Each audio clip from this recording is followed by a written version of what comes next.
लागेन संतांच्या चरणा। माझी अखंड उपासना कोणते? संत चरणाचा संग करणं। संत चरणाचा संग करणं म्हणजे गाथा ज्ञानेश्वरीचा संग करणं, अखंड ज्ञानेश्वरीचा विचार करणं, अखंड ज्ञानेश्वरीचं वाचन करणं, पठन करणं, हे ज्ञानेश्वरीचं चिंतन, गाथेचं चिंतन, संत वाङ्मयाचं चिंतन आपण सदा सर्व काळ करायला लागलो, ही सुद्धा एका प्रकारची संत महात्म्याची संगतीच आहे, संताच्या चरणाला लागणंच आहे। त्यांच्या वचनाचा अभ्यास करणं म्हणजे सुद्धा संताच्या चरणाला लागणंच आहे। किंवा विद्यमान जे संत असतील त्याही विद्यमान संताची संगती आपण जर केली, साधू पुरुषाची संगती केली, तर ही सुद्धा आपली एक प्रकारची वारकऱ्याची उपासना आहे।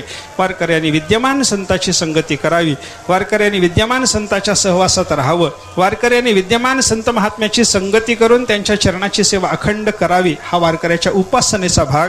तसं मागं झालेले जे संत महात्मे यांच्या वचनाचं पठन करणं म्हणजे वाचन करणं, अर्थाचा विचार करणं, त्या वचनाप्रमाणे वागण्याचा प्रयत्न करणं, हे सगळं